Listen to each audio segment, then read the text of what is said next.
Welcome to the Calm Nights, Strong Days podcast. With over 30 years in the health and wellness industry, I've realized there's no one-size-fits-all solution for sleep and stress resilience. What affects one person's sleep and ability to handle stress is different for each of us. The stage of life you're in, work and home stressors, and more all affect how your body handles stress and your quality of life. Join me as we explore a variety of tools, strategies, and solutions I've employed with clients over the years in solo episodes, as well as insightful interviews and experts. Together, we'll unravel more pieces of the puzzle, empowering you on your journey to calm nights and strong days. So let's dive into today's episode. Welcome to the Calm Nights, Strong Days podcast. I am your host, Andy Clark. And this is episode 54, where we are going to be exploring stress relief through cold showers. Now, if you've been following my podcast or you know anything about me, you know that I don't hop onto trends. There are so many different biohacking tricks and tips out there. And I kind of look at them as dessert.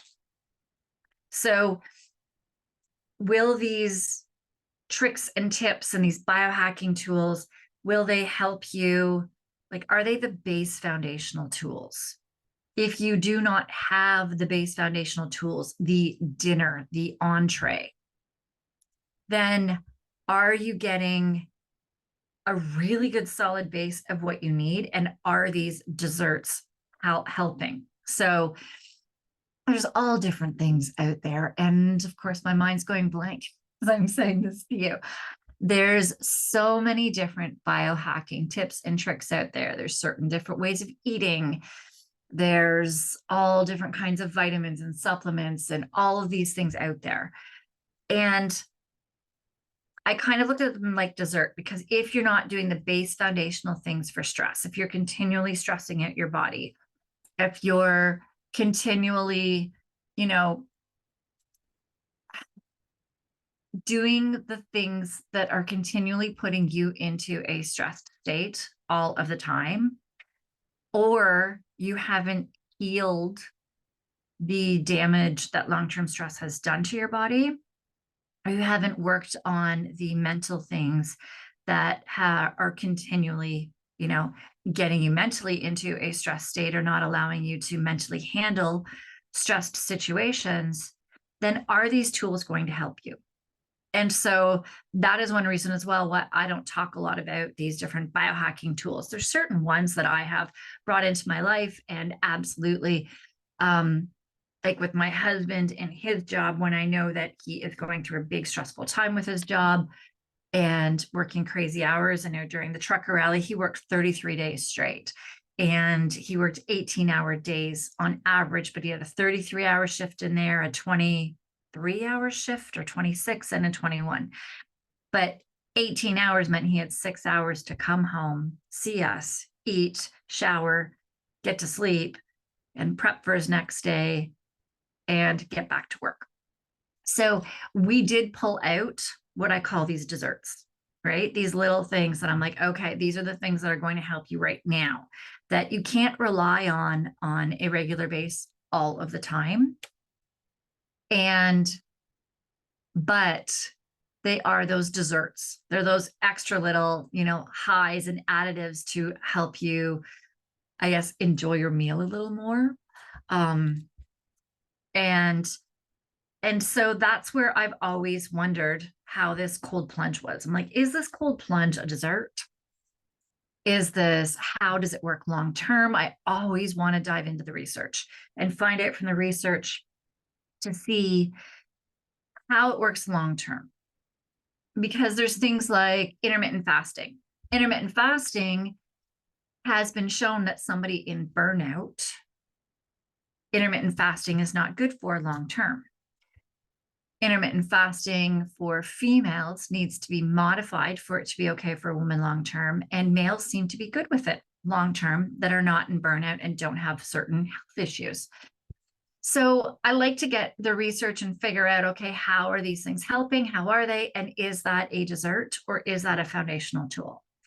And to me, the foundational tools are like really just making sure you're hydrated, making sure that your breath is strong, your nervous system is strong, your gut is healed, your hormones are aligned, making sure that any of the stressors, mental, physical, anything that's happening in your day, that you are able to handle those as best as possible. And then all these other things are dessert. So I've kind of been hesitant as well to try the cold plunge because I don't like cold. Interestingly, though, if I think about it and I go back, I, as a child, would always go hop in the lake, right? Early in the season, in the summer, end of the season, I'd hop in the lake, hop in the pool, and not think anything of, oh my gosh, it's cold and I can't handle this and I don't want it. Whereas now that I'm looking back at this, and now that I've learned more about cold showers and our body's temperatures regulating and how that relates to stress on our system, I see that as I was going through burnout. So my first burnout crash hit in my early 20s. And I know, like in my 20s is when I was like, stopped swimming in lakes. It became too cold for me. I didn't enjoy it. I didn't want to get in. It was stressful to actually just jump in the lake. Going into certain swimming pools, like they had to be a certain temperature for me to go in, or my stress system would just go through the roof, just even getting into the water. And I didn't fully understand all about our stress system and how cold had to deal with it. And then I've also been very cautious because of my stress system being so sensitive, being in burnout for so many years. I mean, shoot, I was early 20s and it was only after being 40 that I really figured out how to get myself out of burnout and back on track. So I spent 20 years of my life struggling with my stress system being so taxed that I'm very cautious about from trauma. Definitely being in burnout for long periods of time can definitely put traumas on you, that my body is worried about going back into such a crash. So I started reading though, two books by Scott Carney. So Scott Carney, the first one I read was Breath, which I'm not going to dive into at all today. Amazing book. And I got into it because how important breath is to stress systems, because I am big on breath work and breathing in order to strengthen your stress system. It is fascinating. Sorry, I'm getting off on a tangent. It is fascinating with breath work, how just working on switching from mouth to nose throughout your day, when working with first responders, that they're like, oh my gosh, I'm not in a stress state as often during my day, and I can start switching out.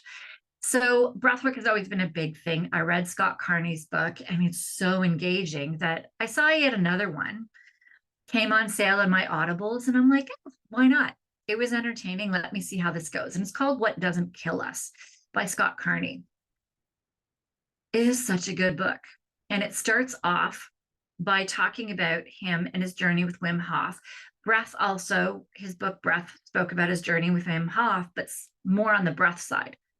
What Doesn't Kill Us talks about the cold side. And in What Doesn't Kill Us, the story is how he got to know Wim and how he actually started to get to know Wim Hof because he was doing an article for Playboy at the time. And he would go around and try to disprove health gurus on what they were doing. And so he literally went to Wim Hof's trainings to try to disprove what Wim Hof did, his techniques, how he worked, and that it was so effective. And the thing is he couldn't find any evidence of that, that he actually became a huge believer of Wim Hof, that by the end of the book, he talks about how he climbed Kilimanjaro in shorts. And at the top of Kilimanjaro, they had no shirt on and shorts at the top of Kilimanjaro, and they went faster than than most people go because of the breath work mixed with their ability to handle cold. Their body was so good at adapting to stressors. And that fascinated me, that book, but it still wasn't enough to get me to try cold plunges, cold showers. It was only when I actually started reading the Wim Hof Method by Wim Hof, where he starts diving into it. And they have a 20-day challenge of just cold showers. And I'm like, I can do that. Well, it was only after I read more about the book. So in the book, too, they explain how our lives, we have decreased our abilities to adapt to stressors. Our homes are one temperature, our cars are a temperature. We dress in like really warm amounts of clothes in order to handle certain temperatures. And our bodies don't learn to regulate enough. Like we have air conditioning in the summer, we have heat in the winter, and we're not able to really adapt to these different stressors that our environment places on us. And I really did see this. I lived in LA at one point, and I remember when I came back to Toronto, back to Canada, I was freezing cold, and I came back, I think in September, October, and I had been I'd had a winter coat in LA that I wore some evenings in LA, which I laugh at now, a down-filled coat. And I was wearing that September, October when I came back to Canada, which it is not cold enough for a winter coat in Canada yet, if you live in Canada on a regular basis. But my body in LA had adapted to the warmth. I also lived in Japan, and it was fascinating because in Japan, it was a damp cold that the dampness would get right into your cells. And their houses are not built for the dampness. Like you would feel it in your house, at least the houses that I lived in, the gaijin, the foreigner houses that I lived in my early 20s. They're not the most expensive housing places to be living in. And they were cold, and the dampness came in. Like I remember one of my friends, they had to actually use the hair dryer on their TV to dry it a little bit before it would turn on because the dampness had affected it so much. And when I came back from Japan, I wasn't as cold here because it was a drier cold. And it's just fascinating how our bodies adapt, how we do get used to adapting. My son wore a sweater all winter here in Canada. We didn't have our coldest winter this year at all. But there were days where it was like -15, -20 with the wind chill, maybe a little more. I'm talking Celsius. So I don't know what that is in Fahrenheit, but like it was under 0 degrees, under the freezing level. And he would still wear a sweatshirt and his pants and running shoes as we were walking 20 minutes to get to Pokemon. And I'm like bundled up, and he was fine. And it was only because I had read this book that I was like, you know what? Let him be. This is great for his immune system. If his body can handle this, that's totally great. So it's one of these things where we have lost that ability to actually handle stressors in our daily life. And we have more stressors in our daily life, but we're not using simple and easy tools that are just a part of our environment, that have been a part of our everyday life, in order to teach our bodies to be able to better adapt to stress. I mean, this is what working out is. Working out is helping us adapt to stressors, right? When you're training for competition in any sport, you're supposed to really push yourself in practices, not every single practice, but in practices, you're supposed to push yourself to a degree so that when you're actually in the competition, you have that ability to handle the stress and to be able to peak in performance. When you're working out, you're stressing your muscles, and then they need to recover. So if you're tracking this on a stress monitor, with the Whoop, they have, well, with the Aura Ring, it's a readiness score. With the Whoop, we have, they give you like a strain score, a daily strain score. And the Whoop scores you in red, yellow, or green. And a lot of people, when they get these trackers, feel that they should always be in the high levels. You should always be high readiness. Like you always want like an 85, 90 on your Aura Ring readiness score, or you want your Whoop to always be in the green. And the thing is that you don't. You want to make sure that you have stressors and how quick do you recover. So with the Whoop, if you do a really tough workout, you should be the next day in the yellow or the red. The thing is, how long does it take you to recover from it? Do you recover the day after? Are you back in the green the day after? Or did you move from red to yellow? Like, or are you still 2, 3, 4 days later in the yellow or the red? Because that is telling you, the more that you are in yellow and red, that is telling you that you're not recovering from the stress. But if you give yourself a high level of stress and then recover from it quickly, then that is saying that your body is stronger and able to adapt to stressors more. So when we look at showers, cold showers, or a cold plunge, and how Wim Hof explains it, as well as Scott Carney explains it in their books, what it is you're giving your body an instant stressor. And if you're, as you're doing the stressors, if you're breathing the way that Wim Hof teaches you to breathe, or if you're doing any other types of breathing, breath work, if you're doing your breath work the right way, then you can actually teach yourself while that stress is happening in order to decrease you quickly. So on the Whoop tracker, it actually has a stress monitor, so you can see. So I can see when I have these cold showers that I go up with my cold shower, my stress actually increased. And then you'll see I'm actually low after, like my body learned to recover quickly after. And this is such a good thing. So I'm doing, which Wim Hof has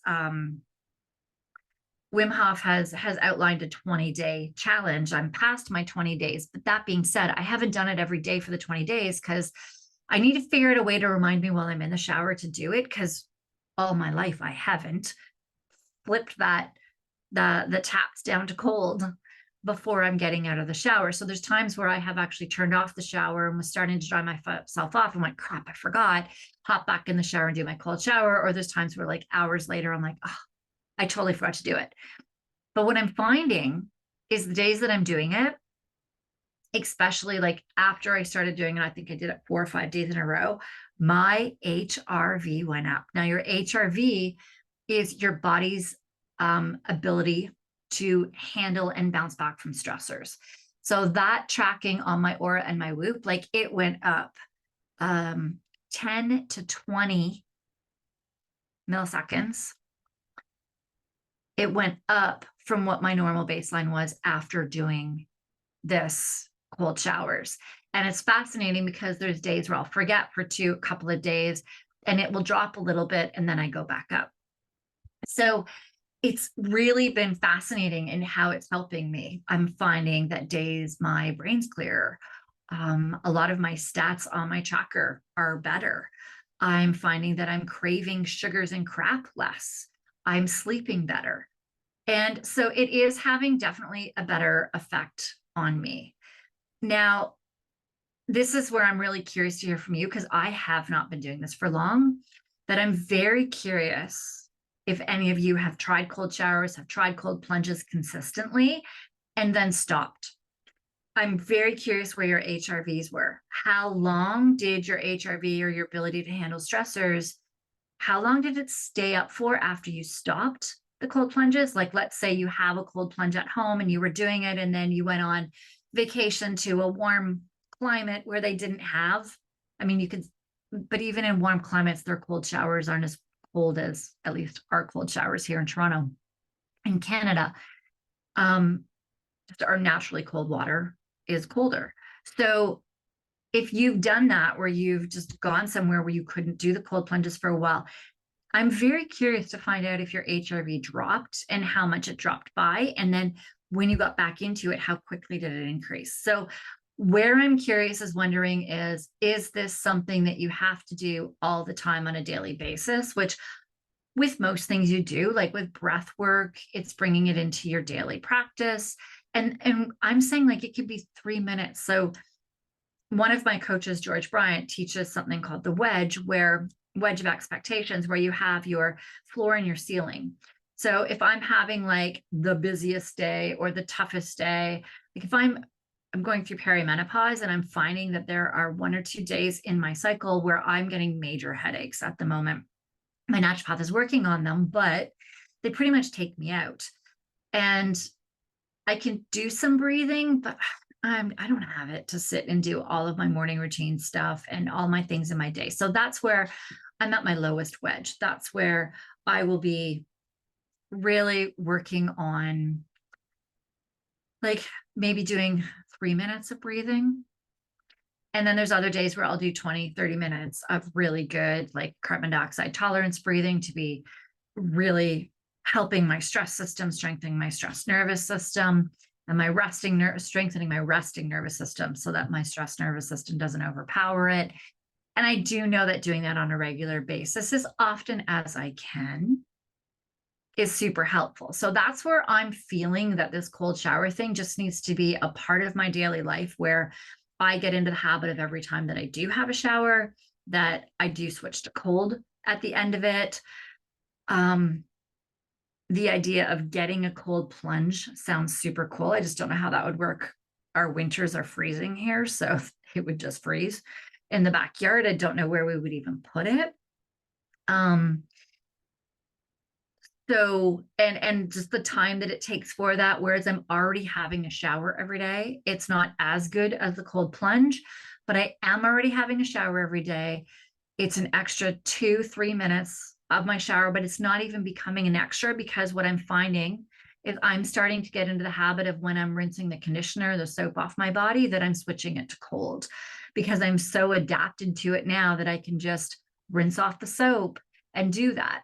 So it's becoming where I'm habit stacking, where I'm going to be more successful when I have a shower and doing that, versus getting a cold plunge and having to add a whole new habit into my already crazy busy day.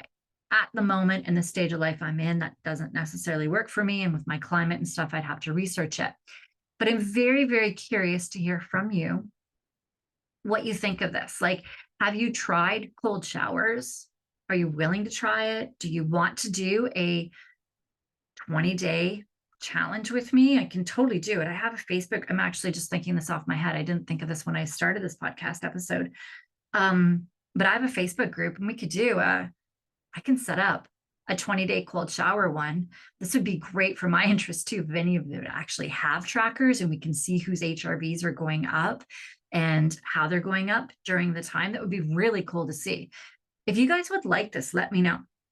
You can email me, support@andyclark.com, Andy with an I. If you go onto my website, andyclark.com, all the links are in the show notes. So if you go onto my website, you'll see my Facebook, Instagram, LinkedIn. Go in any of them, private message me, or comment on the post for this podcast episode, and let me know if you want to do a 20-day challenge. Like, seriously, I literally just thought this up. So it's something I have to plan and prep and get ready for you guys, which wouldn't take long. But we can get this going if it's something that would interest you, and just see as a collective how this works for us. Help motivate one another, help keep one another on track, and see how it goes. And see if this is something that does eventually become one of our main courses, something that we do as a daily practice all of the time to help our bodies. Because we have a lot of stress reducing tools, ways that we know how to reduce stress in our day with our entree, our main meal. But there's not a lot of things in my main meal that help my body actually stress and develop a tolerance to more stress in a healthy, simple way to add into my life. So I'm very curious if this starts becoming an entree or if it sticks as a dessert. Really curious to figure that out and see what you guys think too. So let me know who's in. Who wants to? Email me support, Andy with an I, ANDI, Clark.com. Email me and let me know. And I mean, even if there's like 4 or 5 of you, let's do it. Let's do it in my Facebook group. It's not a group, it's just my page. So we'll do it on the Facebook page and we can all do it together if you guys want. I'm totally down for that. Or we can just do it via email if you guys would like something more private and quiet and intimate. Let me know. We could totally adapt it to however you want. Keep me posted, but I am really curious to see if you have had a history with cold showers, how it feels for you, and what it's done for you. And if you haven't, let's do it. Let's do it together. Let me know. On my website, I have a join my mailing list too. So I'm going to send this out to my mailing list. Seriously, this is just a thought I literally just made up. So let's throw this out to my mailing list. Let's see if we can get people on board if they want to do this together and what format they want to do it in. And we'll get it started in the next few weeks. This is going to be airing on the middle of April. So let's get this started like the 1st of May or something, or even before then. Can do it soon. So keep me posted and let's go from there. And I will see you in the next episode. Wait, before you go, if you found this podcast valuable, please consider liking and subscribing. Your support helps others discover these insights too. And if you're ready to transform your sleep and stress management and would like to see if we are a good fit with one another, let's chat. The link to my calendar is in the show notes below. Let's connect and start your journey to calm nights and strong days now. Until next time, sleep peacefully and stay resilient.